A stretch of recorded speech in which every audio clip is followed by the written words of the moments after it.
level, and what are some of the backup strategies? What do we have in place? All of that is being looked into, and then we have the Directorate of Resilience, which actually respond to any of these incidents once the complaints are actually made known and the escalation process reaches NC3. Then that response team will always kick in and then make sure all the organs of government work together to make sure that they bring a very fast solution or workaround to that particular problem. Okay, so let's talk about what the law says about cybercrime. Yes. Well, the law before 2021, trust me, there was no legal instrument to address the issues of cybersecurity, and we know that the past 10 years, internet penetration rate has been very, very high, and our way of lives have changed because of technology, and with artificial intelligence and robotics, all of that is now just continue to make our lives change even more dramatically. But then we have adversaries on the other side who are using technology to disrupt government. So it was in 2021 government thought it fit that, look, let's put a legislation in place that will actually speak directly to these issues, because research has shown that 76% of all crimes are either cybersecurity related or they are targeting the technology itself.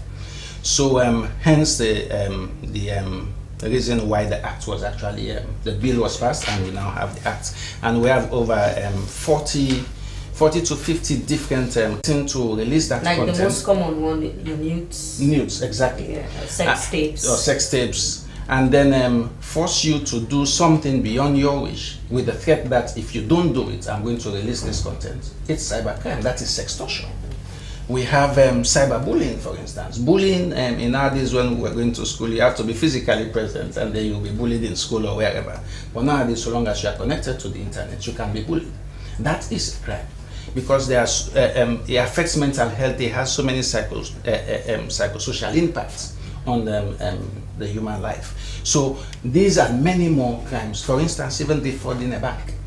Now, in a recent study we conducted, a skill workforce assessment study we conducted way back in February, we called different stakeholders and we were discussing what is our readiness as a nation.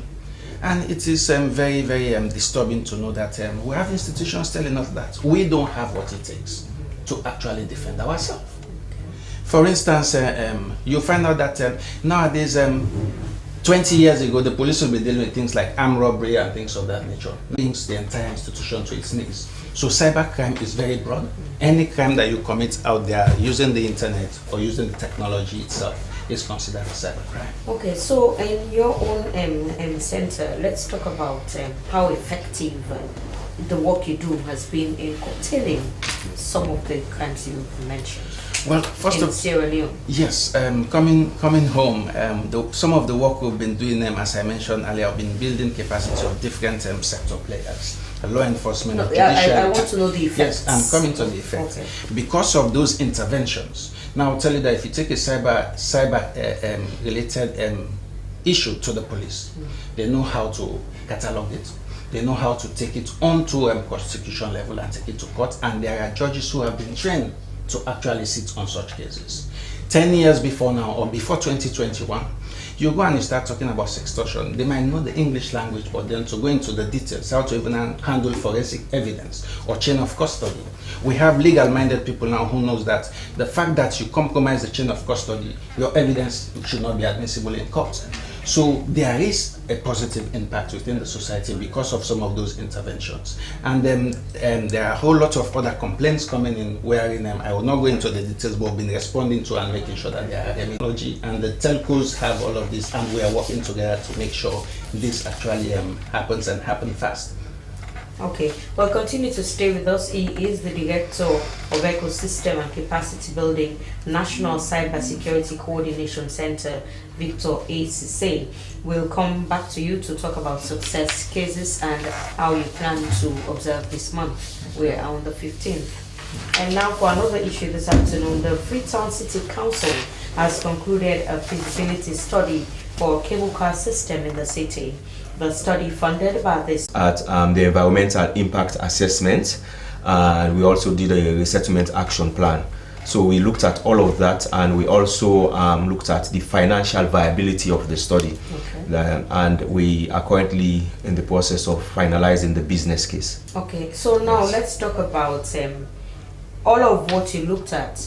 Did it show that our terrain is good for the projects you plan to introduce? Yes, it shows that it is possible, it is feasible for us to have a cable car within the current infrastructure in Sierra Leone, and also with minimal disruption to the built environment as it is. Okay. Yes, so as a result of that, we looked at using as much as possible public infrastructure and the SLI rights of way to have the cable car assets. There are only a few areas wherein we'll have will necessitate that we interfere with private property. Okay, and now let's talk about the operations of this. How would it operate? Solar or normal energy? The cable car is built with redundancy in mind. It's primarily going to be solar powered with a battery bank that will always be charged, and we'll also have backup diesel generators at all the locations of the cable car, and we'll also have a direct link with the EDSA power line, not the normal distribution lines, but the direct links, you understand, from the power station directly to the cable car's sites that has minimum room for power failures. Now, you mentioned about our limited interference to properties, meaning some parts of the city would be demolished to make space for what you want to do on the ground. Let's talk about how that will happen. Okay. So far, if I could remember well, in terms of the studies, you have the cable car comprises of 5 stations and 24 towers.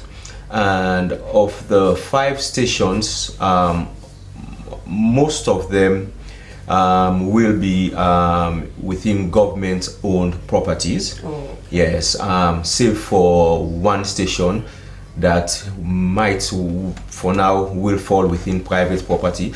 But we have engaged the owners. We are in negotiations with the owners, and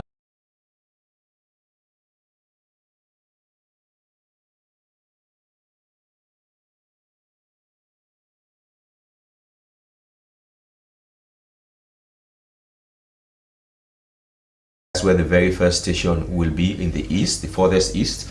The next station will be City Council has a works yard that is at the Hillside Bypass Road, where that traffic light is, where the Hillside Bypass Road meets Blackhall Road. City Council has a huge works yard there, so it's just for City Council to transfer the works yard elsewhere, and that portion will be utilized for the second station of the cable car.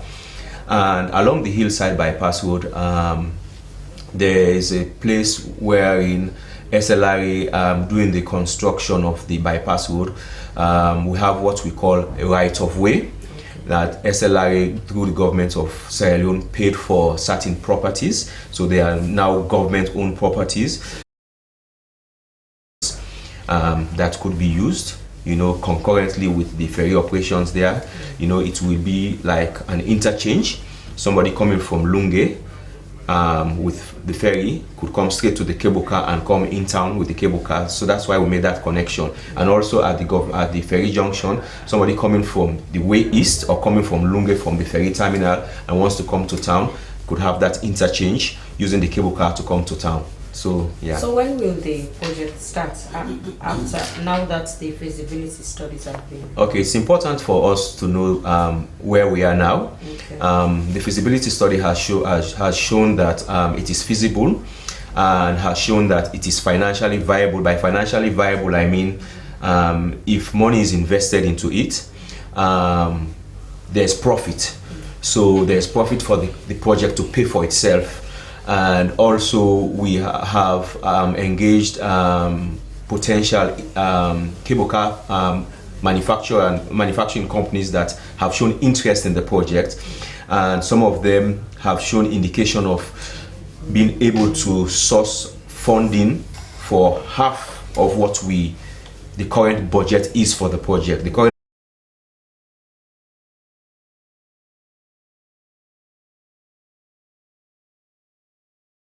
We are currently on engaging them. No finance comes to this country without the Ministry of Finance being involved. They are key players. They know how to get donors, development banks involved into such projects. And so in our engagement with them, they will be studying the documents. Okay. They will be providing further technical advice.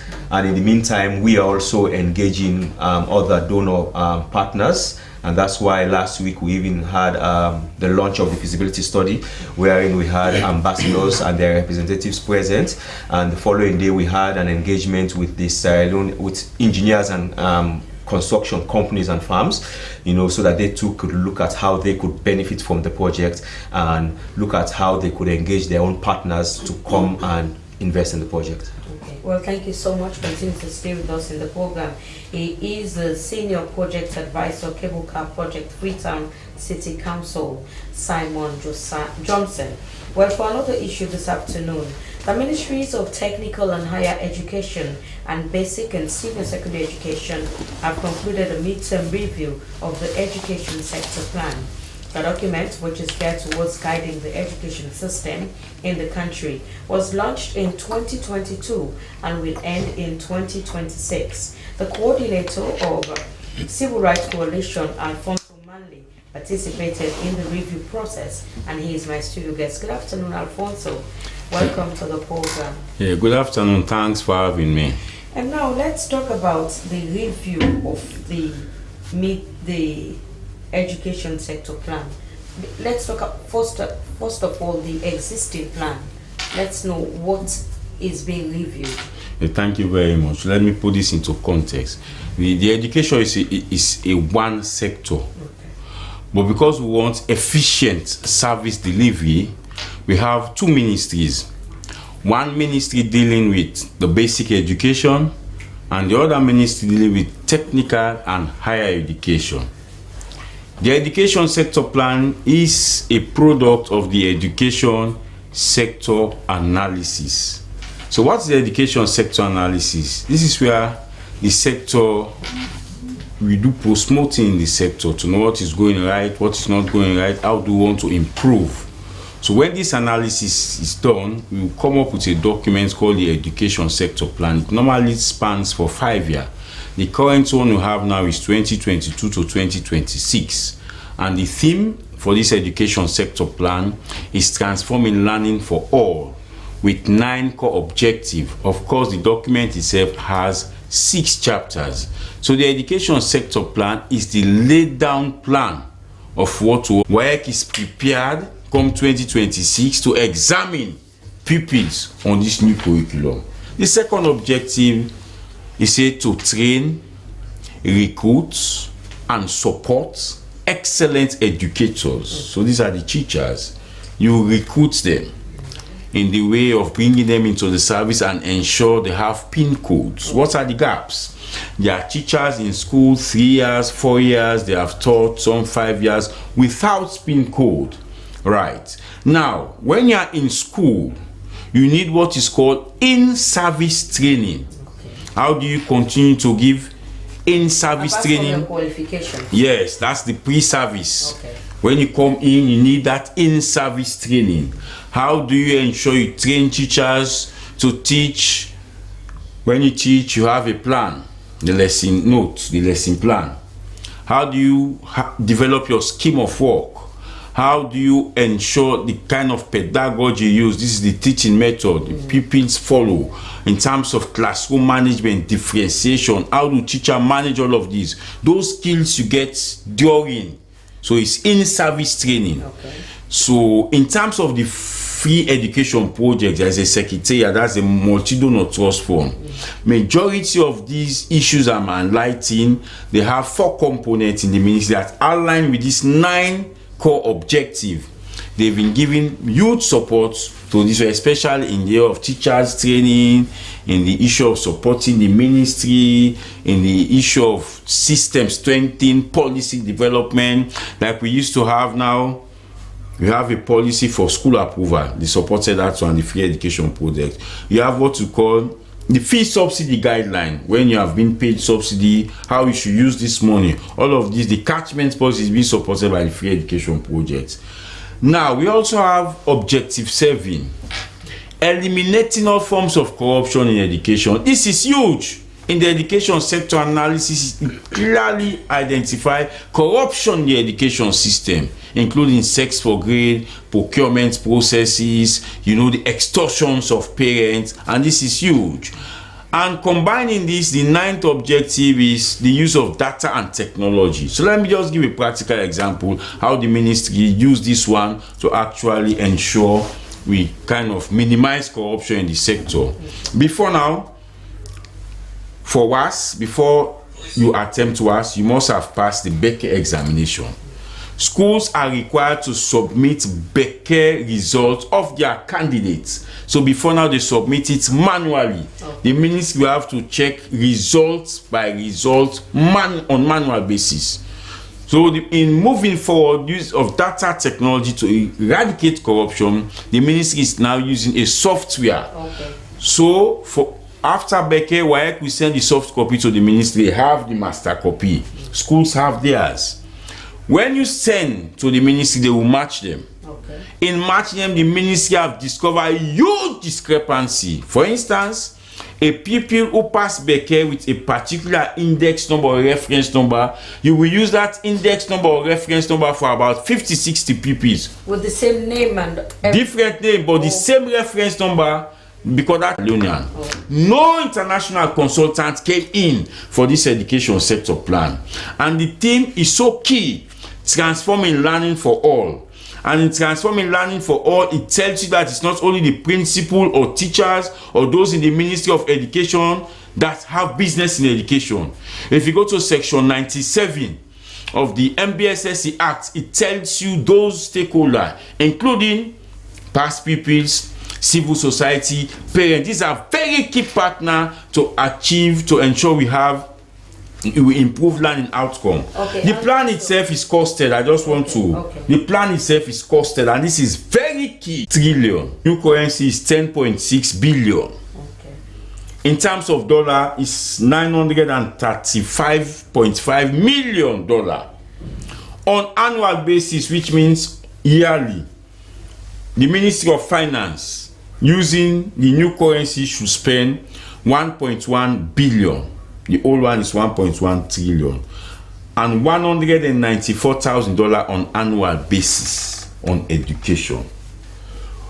In this review, we identify several gaps in terms of coordination, in terms of government meeting its own commitment, in terms of the conduct of teachers, in terms of the conduct of the staff of the ministry, because the 5th objective is strengthening governance, education governance. How do we ensure, yes, you do things on time, rightly, when principals fall foul, how do you punish them, all of these, so these are education governance issues.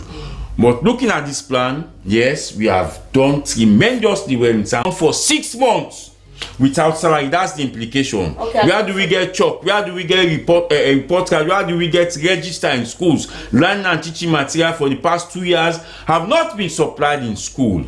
So we are suggesting, and this is very key. And also, we'll come back to your suggestions after the break. But let me just round up with cyber security.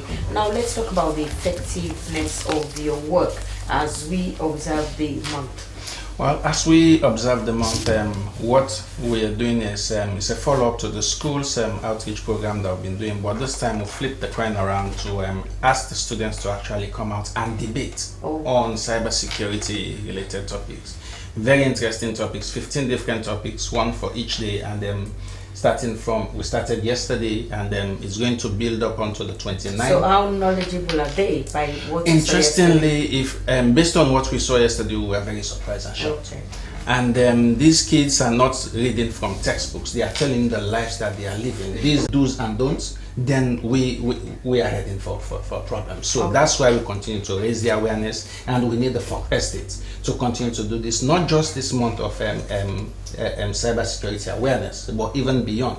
Because as I speak to you, if the national broadcaster is being targeted and is hacked, just maybe what we are doing here is something quite different that will be, and the viewers will be seeing. Okay, thank you so much. We'll get more of this discussion later on. The program is going for a short week. When we come back, we shall be talking about White Cane Day and what's going on on the NGC political party. Stay tuned when we return.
The program is a podium coming to you live on Slbc Television in Freetown. Be reminded that you can be part of the show. Send your messages to 030-073-719. And we round up with Alfonso Manley as you were talking about the education plan review. Yes, so there are huge challenges. One of them, the current minister of FUFA solution to that is the issue of admission in schools. Now, for admission in school, there is a committee put in place, and thankfully enough, the ACC is part of that committee, because the ACC is being given a lot of support to the education sector. We want to commend the commissioner and his team. They've been giving a lot of support to the Ministry of Basic Education. Now, what is key and what is huge, the big problem we have within the two ministries is the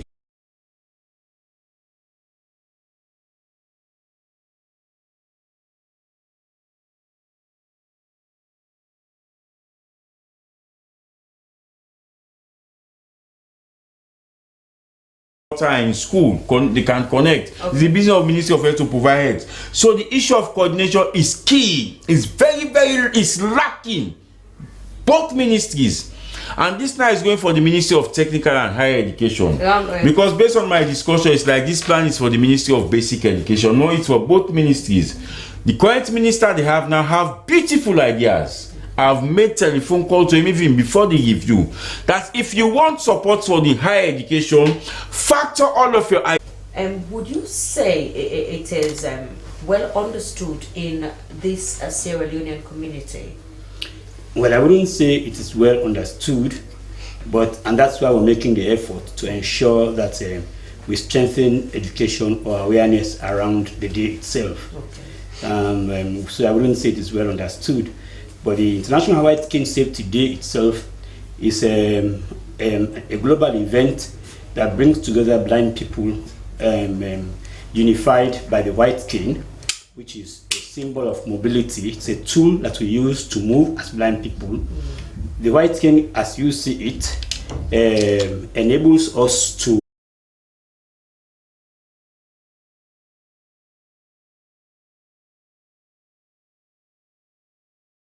go through their normal activities, but sometimes it's only seldom we see these white canes with most elites, not just the normal blind people. How can the normal people get access to these donations like you mentioned just now? In fact, I can challenge anyone who talks about the elites. In fact, it's the elites who frown on the use of the white cane. Majority. Afternoon. The National Grand Coalition has suspended Jasmine Fode Mami Suma the party's acting national chairman and leader. According to a letter signed by the NGC's National Secretary General, the National Executive Committee of the NGC took action for the immediate suspension of Mr. Suma. The letter stated that Mr. Suma has been engaged in anti-party activities and has been bringing the party into disrepute and public ridicule. In response, Jasmine Suma has refuted claims of suspension, referring to it as unconstitutional and illegitimate. Well, in the studio this afternoon we have, I beg your pardon about the name, we were expecting you one time. Good afternoon, welcome to the podium. Yeah, good afternoon. Thank you very much for having me. So, what do you have to say about Mr. Suma's suspension? Of course, Mr. Suma's suspension, first of all, I want to state that it is constitutional, despite him saying it is not constitutional, it is illegitimate and all. This is a decision taken by the second highest decision-making body of the party, which is the National Executive Committee. And according to our constitution, they have the constitutional right to ensure that they institute discipline to any member who is found wanting of misconduct. And Mr. Jasmine Suma is one of those. And remember, he is not the only person that was suspended on that day. Other two senior party members were also suspended on that day. The former Deputy National Women's Leader, Ms. Yatta, she stays in Kenema, and also the district chairman for Kenema district, who was acting in that capacity, who is Lansana Kama, alias Okocha. Let's talk about, because it stated here that he engaged in anti-party activities and bringing the party to disrepute and public ridicule. What does the party mean by that? What did he do? Mr. Jasmine Suma had been on various media platforms, including social media platforms, wherein he made statements about the alliance and other things which has so actually... is that the main problem, because he is against the alliance? No, that is not the only problem. He was suspended on 3 different charges, which is according to section 52, subsection 1, paragraph A, B, and C. He violated section 52, sub 1, paragraph A, paragraph B, and paragraph C. Paragraph A says disrepute of public ridicule, that was 1, and the breach of our party's constitution. Then thirdly, the anti-party activity. So he was not only suspended based on just because he is against the alliance. In the first place, it is ironical to say we suspended him because the next suspended him because he was against the alliance. Because it is on record that this very Mr. Jasmine Suma's signature was on this alliance agreement. So how can we say we suspended him, or the National Executive Committee suspended him because of that particular reason? It was on various social media platforms. Let me land. Saying all sorts of things about the party, the alliance, and all. And for somebody to say some of these things, you have to get the authority from the National Executive Committee. Because if you are coming on media, television to be specific, he was on AYV, publicly denouncing the alliance and also apologizing to Sierra Leoneans. He was not suspended because he denounced. He was against the alliance, but because of he did not follow the procedure. Because for us as a party, there are procedures that he should have taken before going to the media. That is one. Then for opting out of the alliance, there are also procedures which is stated in our party's constitution in section 56, sub 1 and sub 2. When we entered into the alliance with the ruling SLPP, we followed those procedures. We took the matter to the National Executive Committee. We also took the matter to the National Delegate Conference, which is the highest decision-making of body of the party for ratification. They gave the party the mandate to go into an alliance with the SLPP. So if we are opting out of the alliance, those procedures should also be followed. So for Mr. Jasmine Suma to go on media without following those procedures, and that happened a day before the National Executive Committee meeting. Okay. So that shows he is a person that does not follow procedure. Then another reason also was the breach of the party's constitution. Mr. Jesme Suma, suspended 2 senior party members of the NGC without following due procedure.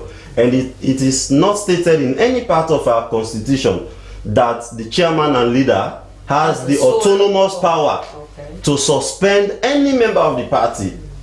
And he did that. His signature was on the suspension letter. He sent the suspension letter to those 2 members. They stay in the diaspora. So for those violations, the National Executive Committee thought it fit that he is liable and they should suspend him. And remember, they moved, saying all sorts of words, in fact, even against people that should make decision about his stay in the party. The NEC members is just saying things about them, abusing them on social medias and all. Okay, thank you very much, Bokari Waimara from the NGC party. Well, the viewers, we want to inform you that we called the side who was supposed to speak on Mr. Suma's behalf because he is not currently in Freetown, but we didn't get them. We'll bring them to you in a subsequent edition.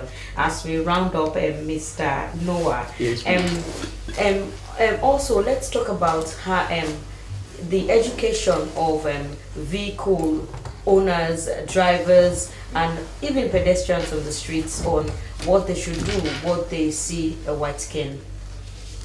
Well, I mean, when you don't just see a white cane by itself. Okay, with the owner, that's what I'm saying. You obviously see the white cane with the blind person. Yes, sir. And that by itself means this is a blind person moving alone and would obviously require the attention that you give to every other pedestrian. Okay. His case, the case of the blind person is unique because he's moving with just the tool, the assistive device, and that he would require special attention from every driver or bike rider or every other pedestrian around. Okay. But it's also important for me to just mention that the Sierra Leone Association of the Blind is the largest decentralized organization of the blind in the country.